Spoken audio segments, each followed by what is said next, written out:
नमस्कार, नमो बुद्धाय। सभी मंचस्थ साथियों को भी सर्व नमस्कार।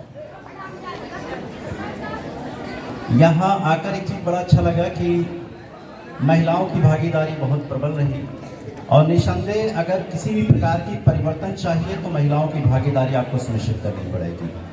पुरुष बराबर बाहर गया है, अंदर आया है, लेकिन जितना भी परिवर्तन हुआ है महिलाओं के माध्यम से ज़्यादा हुआ है। आज के इस पावन पर्व पर जिसका हम लोग सेलिब्रेट कर रहे हैं,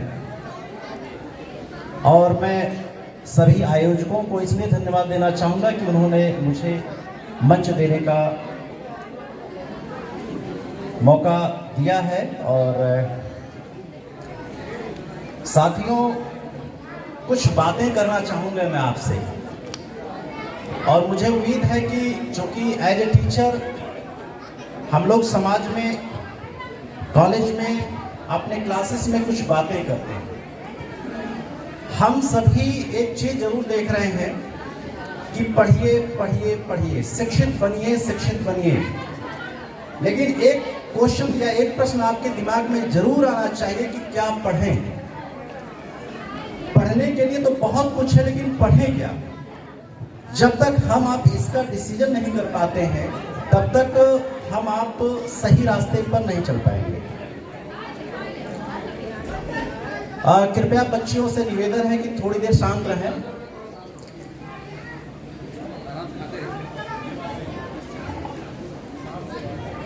बस ज्यादा समय नहीं लूंगा, कुछ बातें करूंगा आपसे। इतिहास एक शोध का विषय है और इतिहास को इतनी जल्दी से ना तो झुठलाया जा सकता है और ना ही स्वीकारा जा सकता है। उस पर निरंतर शोध की आवश्यकता है और कभी भी इतिहास के किसी एक फ्रेम को हम सुनिश्चित नहीं कर सकते। अभी हमारे मित्र बागी साहब ने अपने विचार रखे, निसंदेह ये सब स्टडी से ही आता है। एक बात मैं रखना चाहूंगा कि जब आप में एक चीज नहीं होती है, मैं एक उदाहरण देना चाहूंगा। रविदास जी के मामले में कुछ किंवदंतियां मशहूर हैं कि वो गए थे कुंभ में स्नान करने के लिए। वहां पर उनके कुछ लोगों से शर्त लगी। शर्त में ये कहा गया कि अगर आपने अपने शालिग्राम को तैरा दिया तो आप जीतेंगे, और बाकी पंडों ने कहा कि अगर ये इनके तैर जाते हैं तो ये जीतेंगे। क्या हुआ कि उस प्रतियोगिता में रैदास जी अपने शालिग्राम को तैरा देते हैं, बाकी सब के जो है ठाकुर डूब जाते हैं। कहने के लिए तो हम संत रैदास जी के फेवर में है, लेकिन निश्चित तौर पर ये हमारे अगेंस्ट है। निश्चित रूप से ये रैदास जी के विचारों के खिलाफ होता है। एक परख होनी चाहिए कि क्या सही है और क्या गलत है। जब तक ये परख हम नहीं कर पाएंगे तब तक हम किसी भी महापुरुष के साथ न्याय नहीं कर पाएंगे। एक शब्द आजकल बहुत चलता है समरसता का। मेरे भाइयों बहनों माताओं बहुत सुनते होंगे समरसता, बड़ा खतरनाक शब्द है। वे लोग सामाजिक न्याय की बात नहीं करेंगे, समरसता की बात करेंगे। समरसता और सामाजिक न्याय की अवधारणा देखिए, शब्दों का बड़ा खेला है। अगर इन शब्दों को खेल को आप नहीं समझ पाएंगे तो हमेशा वहीं फंसे रहेंगे। क्षमता या हम यह सामाजिक न्याय की जब बात होती है तो सामाजिक न्याय एक प्रश्न उठाता है। समरसता क्या है? समरसता यह है कि उस चातु सुवर्ण में आप जहां पर हैं वहीं पर रहें और उसके बाद आइए हम सब लोग मिलजुल कर रहेंगे। लेकिन सामाजिक न्याय प्रश्न करता है कि हम वहीं क्यों रहें। सामाजिक न्याय आपके सामने प्रश्न करता है कि हम वहीं क्यों रहें। हम भी अपने स्टेज को बदल सकते हैं। बातें जब भी उनके नारे गढ़े जाएंगे, उनकी बातें आएंगी तो बड़ी मधुर, बड़ी मिठास, बड़ी अच्छी दिखेंगी, लेकिन उनमें से बड़ा खतरा होता है। समाज को इसमें भी अपने आप को परिपक्व करने की आवश्यकता है। आया था कुछ रैदास जी के ऊपर बात करने के लिए, जो कि मैं भूगोल का विद्यार्थी हूँ, मेरा विषय नहीं है, लेकिन जब मैंने पढ़ना शुरू किया रैदास जी को, तो रैदास जी केवल संत की श्रेणी में नहीं आते। रैदास जी एक क्रांति है, रैदास जी एक दर्शन है, रैदास जी एक सामाजिक व्यवस्था है। रैदास कोई मामूली नहीं है। रैदास वो हैं जिनकी शिष्या मीराबाई होती हैं। और मीराबाई आप सबको पता है कि किस घराने की थी। मीराबाई, लोग बताते हैं कि जहर का प्याला पिया और वो मरी नहीं। अब इससे बड़ा झूठ और क्या सा हो सकता है कि जहर पीने के बाद कोई मरेगा नहीं। ये हमको आपको समझने की आवश्यकता है। मीराबाई को जहर क्यों दिया गया, कैसे दिया गया, ये फैक्ट है। ऐसा नहीं था कि वो भगवान के भक्ति में लीन थी। पूरी संत परंपरा, अभी आदरणीय बंधु ने बोला, पूरी संत परंपरा भक्ति का आंदोलन नहीं था, वो परिवर्तन का आंदोलन था, मुक्ति का आंदोलन था। इसके लिए हमें हर स्तर से तैयार रहने की आवश्यकता है। और मैं आपको बताऊं, चीजों को बहुत तेजी से बदला जाता है। एक नाइजीरिया के उपन्यासकार हैं, उन्होंने कहा कि हिरन अगर अपना इतिहास स्वयं नहीं लिखेगा, अगर हिरणों का इतिहास वो खुद नहीं लिखेंगे तो उनके इतिहास लिखने में, शब्दों में फेरबदल कर रहा हूं, उनके इतिहास लिखने वाले यानी शिकारियों की शौर्य गाथाएं रहेंगी। कहने का तात्पर्य यह है कि आखिर वह कौन सा कारण बनता है कि आपको यह एहसास होता है कि हम इतने दिनों तक शोषण रहे या इतने दिनों के ये रहे। उसके पीछे और कोई कारण नहीं है, उसके पीछे कारण सिर्फ एक है कि आपने कलम रख दिया। तलवार चलाना आसान है और तलवार से ज्यादा परिवर्तन नहीं हो सकता है जितना कलम चलाने से परिवर्तन हो सकता है। कलम चलाकर ही आपने कलम छोड़ा। रैदास के ऊपर समीक्षा करने वालों ने उन्हें ब्राह्मण घोषित कर दिया, आपने कलम छोड़ा। कबीर का मूल्यांकन करने वालों ने उन्हें ब्राह्मण सिद्ध कर दिया, आपने कलम छोड़ा। बुद्ध को बना दिया गया विष्णु का अवतार, आपने कलम छोड़ा। कबीर को बना दिया गया शुद्धदेव का अवतार, आपने कलम छोड़ा। तो रैदास को बना दिया गया नारद का अवतार, जो कि जीवन भर अवतार का विरोध करते थे। तो कलम पकड़िए साथियों। और जो भी किताबें हैं, ऐसा नहीं है कि मैं कह रहा हूं कि वो सब कुछ सही है, चाहे वो आपकी किताबें हो चाहे कोई हो, उसकी बराबर समीक्षा होनी चाहिए। और जो समाज समीक्षा को बर्दाश्त नहीं कर सकता, वो समाज हमेशा अधोगति को जाएगा जाएगा जाएगा, ये जान लीजिए। इसलिए अपनी भी आलोचना सुनने के लिए तैयार रहिए और दूसरे की भी आलोचना करने के लिए तैयार रहिए। अगर कहीं से भी कोई गलत बोलता है तो उसके, लेकिन काट कब करेंगे? काट आप तभी कर पाएंगे जब आप पढ़ेंगे, समझेंगे, बूझेंगे, अदरवाइज नहीं कर पाएंगे। कहा गया, आप सोचिए, इतनी बड़ी बात कह देना आज के समय में आसान नहीं है। बामन झूठा, वेद भी झूठा, झूठा ब्रह्म अकेला। It is not a simple job. ये कह देना कोई सामान्य जानकारी नहीं है कि एको ब्रह्मास्त्र द्वितीयो नास्ति के सिद्धांत का विरोध कर दिया, जिन्हीं रविदास जी को लोगों ने उस व्यवस्था में लाने की कोशिश की। लेकिन ये कैसे पता चलेगा? जब हम आप उनको पढ़ेंगे, उनको समझेंगे। रैदास कौन है? रैदास उस व्यवस्था के उपज है जो सिंधु घाटी की सभ्यता से चली आ रही है। उस समता मूलक समाज की, उस बंधुत्व मूलक समाज की, स्वतंत्रता मूलक समाज की एक पहचान है। एक आगे उसका निर्वहन, उस परंपरा को निर्वहन करने वाले संदेशवाहक के रूप में आते हैं। बेगमपुरा की चर्चा हो रही थी। बेगमपुरा बिना गम का तो अशोक राज क्या था? बेगमपुरा का हिंदी अनुवाद क्या होगा? अशोक। जहां शोक ना हो, जहां दुख ना हो। तो सम्राट अशोक ने उस व्यवस्था को प्रतिपादित किया और धरातल पर उतारा।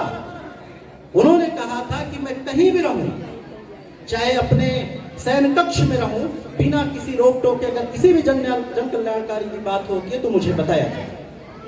वही बात रैदास जी ने भी अपनी बातों में रखी। अभी बाबा साहब की बात चल रही थी, एक लाइन तो छोड़ दीजिए। बाबा साहब दलितों के मसीहा हैं। बाबा साहब इस राष्ट्र के मसीहा हैं।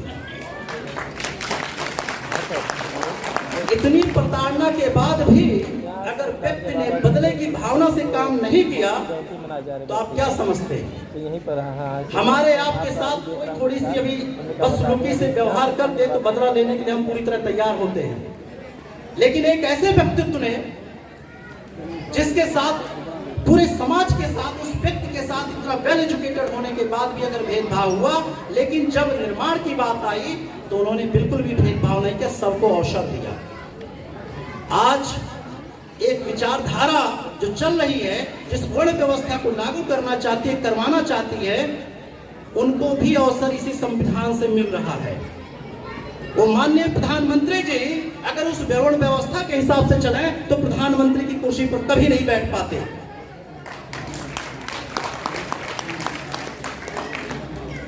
क्या बैठ पाते? क्या लगता है आपको? इस संविधान ने सबको हक दिया है, इस संविधान ने सबको मौका दिया है, तो हम आप उस परंपरा के वाहक हैं, उस संस्कृति के वाहक हैं। मैं आप लोगों को बता देना चाहता हूं, हम भारतीय संस्कृति के, उस संस्कृति के प्रतीक हैं जिसको हम श्रमेण संस्कृति कहते हैं। श्रम करके खाने वाली संस्कृति, मांग खइबो मसीद में सोइबो वाली संस्कृति नहीं, किसी भी प्रकार की मांग कर खाने वाले की नहीं, अपने कर्म करने वाले की, अपनी मेहनत के बल पर आगे बढ़ने वालों की संस्कृति रही है। तो मेरी आप लोगों से, सभी लोगों से निवेदन है कि आलोचना करने से पहले सही तरीके से समझने की भी आवश्यकता है।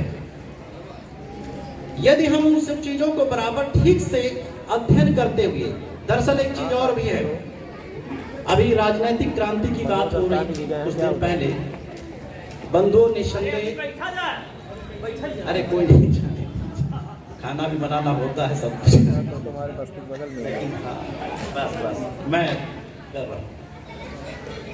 वीडियो भेज दीजिए। एक बड़ी इंपॉर्टेंट चीज देखिए, दिमाग से स्किप कर, मैं अपने बस्ती में हूँ, यही संत कार्ड तो बता रहा था कि हम राजनीति की बात करते हैं। दरअसल इस समाज में राजनीति के धुरंधर तो पैदा हो जा रहे हैं, लेकिन राजनीति, किसी की भी राजनीति, वो तब तक टिकाऊ नहीं रह सकती जब तक आपकी संस्कृति टिकाऊ नहीं है। आप किस संस्कृति के वाहक हैं ये मायने रखता है, अदरवाइज आपकी राजनीति ज्यादा दिन तक चल नहीं सकती है। और इसका प्रमाण देने की मुझे आवश्यकता नहीं है, ये चाहे उत्तर प्रदेश हो, चाहे कोई भी प्रदेश हो, आपके हाथ में राजनीति आई और आपकी राजनीति चली गई।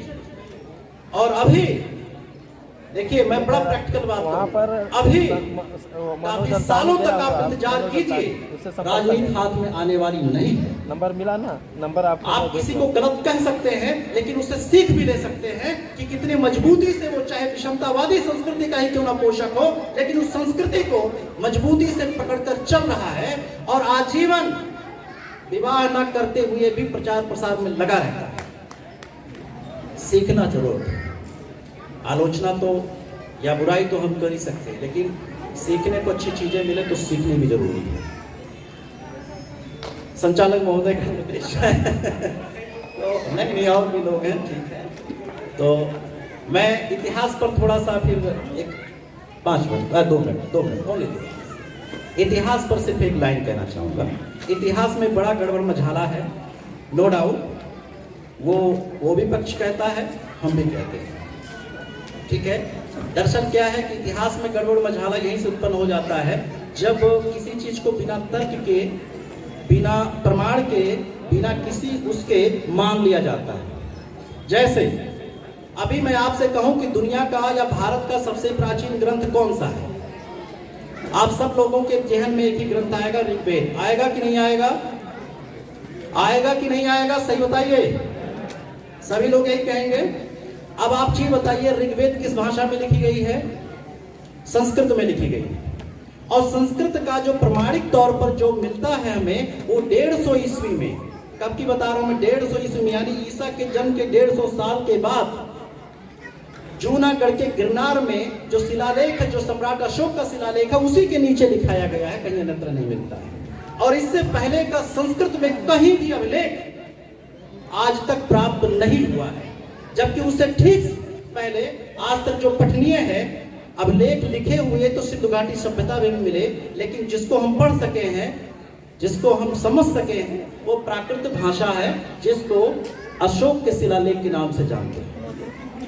अब आप समझिए कि जो पहले है उसका शिलालेख नहीं मिल रहा है। मैं किसी भाषा का विरोध नहीं कर रहा हूं, भाषा सभी पूजनीय है, सभी देवतुल्य है, सभी को पढ़ना चाहिए, सीखना चाहिए, लेकिन खेला को मैं बताने की कोशिश कर रहा हूं। इतिहास गड़बड़ाता कैसे है? आप एक चीज बताइए, नाम क्या है? संस्कृत। संस्कृत का तात्पर्य हुआ सांस्कारिक किया हुआ। संस्कार किसका आप करेंगे? पहले से कोई चीज रहेगा उसी का ही संस्कार हम आप कर सकते हैं, किसी अन्य का नहीं कर सकते। दूसरा प्राकृत, नाम से क्लियर है, प्राकृतिक यानी प्राकृत, एक यहां समझिए। दूसरा, भाषा विज्ञान ही नहीं, पूरा जीव विज्ञान, पूरा विज्ञान कहता है कि सबसे पहले हम जो बोलना सीखेंगे, सरल अक्षर, सरल शब्द सीखेंगे कि कठिन शब्द या कठिन अक्षर? कौन सा सीखेंगे, सरल कि कठिन? बच्चा हम आपके घर में पैदा हुआ है कि नहीं हुआ है? सबसे पहले सरल बोला कि कठिन बोलना शुरू कर दिया? सरल बोला ना, तो पहले सरल भाषा आएगी कि कठिन भाषा आएगी? तो प्राकृत सरल है कि संस्कृत सरल है? आप यहीं से समझ लीजिए, जैसे शुरू करेंगे आप तैसे तुरंत इतिहास बदल जाएगा और इतिहास अपने वास्तविक रूप में आना शुरू हो जाएगा। इसलिए इतिहास हो, कोई भी चीज हो, जब तक आप उसे तार्किक और वैज्ञानिक विधि से नहीं पढ़ते हैं, समझिए अपने साथ भी धोखा ही करते हैं। चलिए, इसी के साथ साथ आप सभी लोगों को धन्यवाद, आप लोगों ने बड़े धैर्य से सुना। जय भीम।